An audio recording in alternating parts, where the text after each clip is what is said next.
Assalamualaikum warahmatullahi wabarakatuh. Perkenalkan, nama saya Vivi Amelia Putri dengan NIM F0712221034 dari Prodi Arkeologi. Di sini saya akan mempresentasikan tugas saya dengan judul Implikasi Politik Uang pada Kredibilitas Demokrasi di Indonesia. Selanjutnya saya akan membahas tentang outline. Yang pertama itu ada definisi politik keuangan, 2 dampak negatif pada demokrasi, 3 solusi dari politik keuangan. Baik, pertama-tama saya akan membahas tentang apa itu politik uang atau keuangan. Nah, politik uang adalah praktik memberikan uang atau memberikan lainnya kepada pejabat publik atau calon politik untuk memperoleh keuntungan dalam pemilihan atau kebijakan publik. Praktik ini telah menjadi permasalahan serius dalam demokrasi karena uang dapat menjadi kekuatan yang mempengaruhi proses politik dan pengambilan keputusan.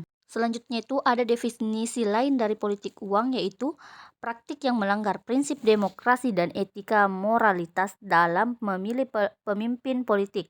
Praktik ini memiliki dampak negatif terhadap proses pemilihan umum dan mengancam keberlangsungan sistem demokrasi yang ada di Indonesia secara coming sense politik uang.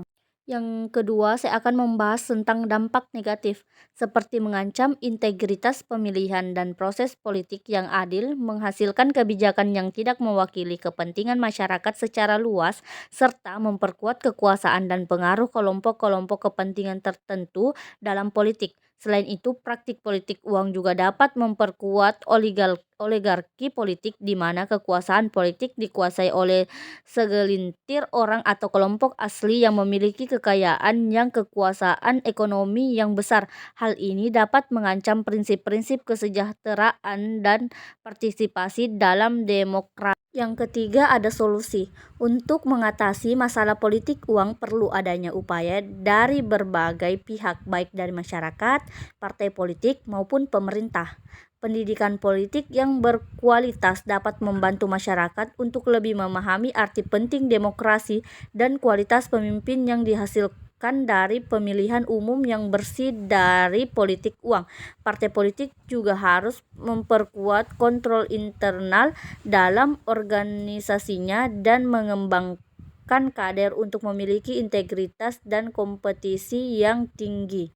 Baiklah, itulah tadi pemaparan dari saya untuk tugas akhir ujian pendidikan kewarganegaraan 38.